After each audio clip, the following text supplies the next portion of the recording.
नमस्ते दोस्तों। मेरा नाम शिव कुमार प्रसाद है। मैं चास के सरस्वती नगर में एक छोटा सा फर्म चलाता हूँ। वो आर्किटेक्चर फर्म है। उस आर्किटेक्चर फर्म में काफ़ी दिनों से काम कर रहा हूँ। मैं एक तजुर्बा आप लोग के साथ आर्किटेक्ट होने के नाते शेयर करना चाहता हूँ। चास में जब हम कंस्ट्रक्शन के लिए किसी साइट का सुपरविज़न करने जाता हूँ या घूमता टहलता हूँ, तो यहाँ के कंस्ट्रक्शन की जो स्थिति है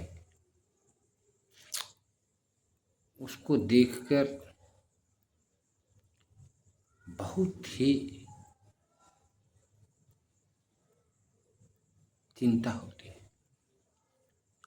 हर मनुष्य की 3 मूलभूत आवश्यकताएं हैं: भोजन, वस्त्र और आवास। लेकिन आज के समय में हर आदमी की एक चाहत होती है कि मेरा एक अपना छोटा सा घर हो। इस चाहत को पूरा करने के लिए कड़ी मेहनत करते हैं। कड़ी मेहनत कर कुछ धनोपार्जन करते हैं। उसके बाद पहला कदम उठाते हैं कि वो एक कहीं छोटा मोटा ज़मीन खरीदते हैं। ज़मीन खरीदने के बाद उनकी चाहत होती है कि हम एक छोटा मोटा घर बनाएं और उसमें अपनी ज़िंदगी को अच्छी तरह बिताएं। जब घर बनाने लगते हैं तो वो क्या करते हैं, किसी मिस्त्री का सहारा लेते हैं। जो बुजुर्ग मिस्त्री होते हैं उनको ऐसा लगता है कि ये मिस्त्री घर बनाते बनाते बुजुर्ग हो गया है और ये मेरा घर अच्छा से बना देगा। लेकिन दोस्तों, मिस्त्री तो मिस्त्री है। उसने न पढ़ा है, न लिखा है, न उसके पास कोई थ्योरी है। सिर्फ उसके पास क्या है कि वो काम करता है और काम करते करते काम सीख गया है। लेकिन अगर उससे आप पूछेंगे कि ऐसा क्यों कर रहे हो, तो क्यों का जवाब वो नहीं दे सकता है। जबकि इसका जवाब आपको चाहिए, लेकिन आप उस जवाब को नहीं खोजते हैं। उस जवाब को खोजने के लिए आपको किसी इंजीनियर के सहारा लेना पड़ेगा और वह इंजीनियर क्यों का जवाब देने के लिए आपसे फीस चार्ज करेगा।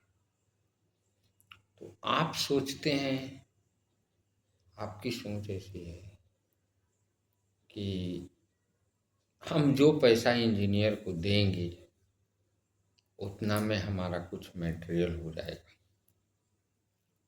बाकी काम तो इसी मिस्त्री को करना है, काम तो ये मिस्त्री करेगा, तो हम इंजीनियर को पैसा क्यों दें। सन 1988 से मैं अपने इस आर्किटेक्चर क्षेत्र में काम कर रहा हूँ। मैंने ज़िंदगी में ये अनुभव किया है कि एक मकान बनाने में आदमी अपना ज़िंदगी भर की सारी कमाई को लुटाता है, जिसमें हमें ऐसा लगता है कि मेहनत की गई कमाई का पैसा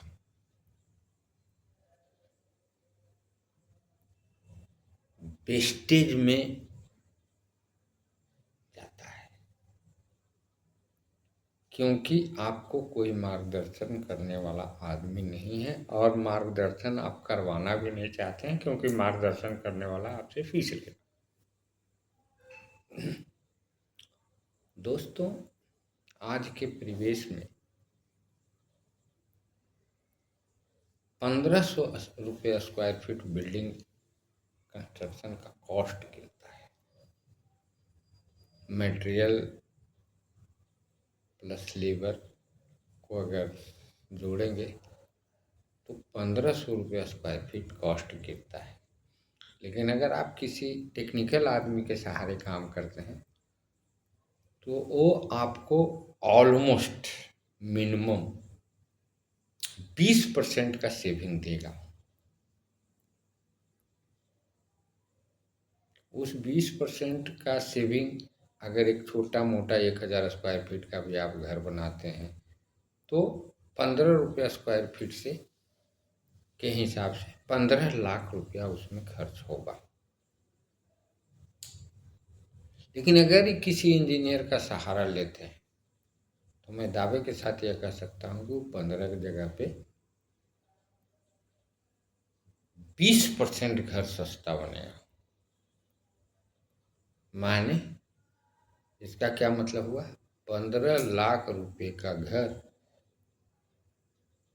12 लाख रुपया में बनेगा और वह मजबूत भी होगा। उसकी स्टेबिलिटी, ड्यूरेबिलिटी भी बहुत अधिक होगी, क्योंकि जो इंजीनियर आपको मार्गदर्शन करेगा उसने उसी की पढ़ाई की है। वो आपके हर क्वेश्चन का जवाब दे सकता है। भविष्य में आने वाली परेशानियों से आगाह आपको कंस्ट्रक्शन करने से पहले कर सकता है। तो अगर कोई इंजीनियर उसके एवज में आपसे कुछ पैसा मांगता है, 10,000, 20,000, जो कुछ भी, 20,000 मांग करके 20,000 रुपया दे करके अगर कोई 20% आपको सेविंग देता है तो कौन अच्छा है? लोग इस बात को नहीं समझ पाते हैं। उनको लगता है कि घर ही बनाना है ना। दोस्तों, आज के डेट में ज़मीन काफ़ी महंगा मिलता है। कोई ज़रूरी नहीं है कि आज आप जो ज़मीन ले चुके हैं जिस रेट में, उसी रेट में कल भी मिलेगा। तो हमको कंस्ट्रक्शन करने से पहले ये सोचना चाहिए कि हम ऐसा कंस्ट्रक्शन करें कि हम उस पर बहुमंजिली इमारत बना सकें। 2 तल्ला 3 तल्ला ऐसा फाउंडेशन दें कि आसानी से हम उसको बना सकते हैं। अगर आप ऐसा नहीं करते हैं, मिस्त्री की बातों पर रखकर काम करते हैं, तो ना घर आपका मजबूत होगा और ना ही आप वेस्टेज को कंट्रोल कर पाएंगे। हम लोग ऐसा मानना होता है कि बिल्डिंग कंस्ट्रक्शन एक साइलेंट किलर है। जब आप करते जाएंगे करते जाएंगे करते जाएंगे, आपको उस समय कुछ पता नहीं चलेगा, लेकिन उस काम को फिनिश करते करते आप इतना कर्ज में डूब जाएंगे कि फिर आगे जिंदगी में किसी भी तरह का प्रोग्रेस और प्रगति का काम नहीं कर सकते। इसलिए दोस्तों, एज ए इंजीनियर हमारा सलाह है कि कहीं भी घर बनाएं, किसी इंजीनियर के का सहारा लेकर ही घर बनाएं, ताकि आप उस घर का आनंद सही सलामत ले सकें। धन्यवाद।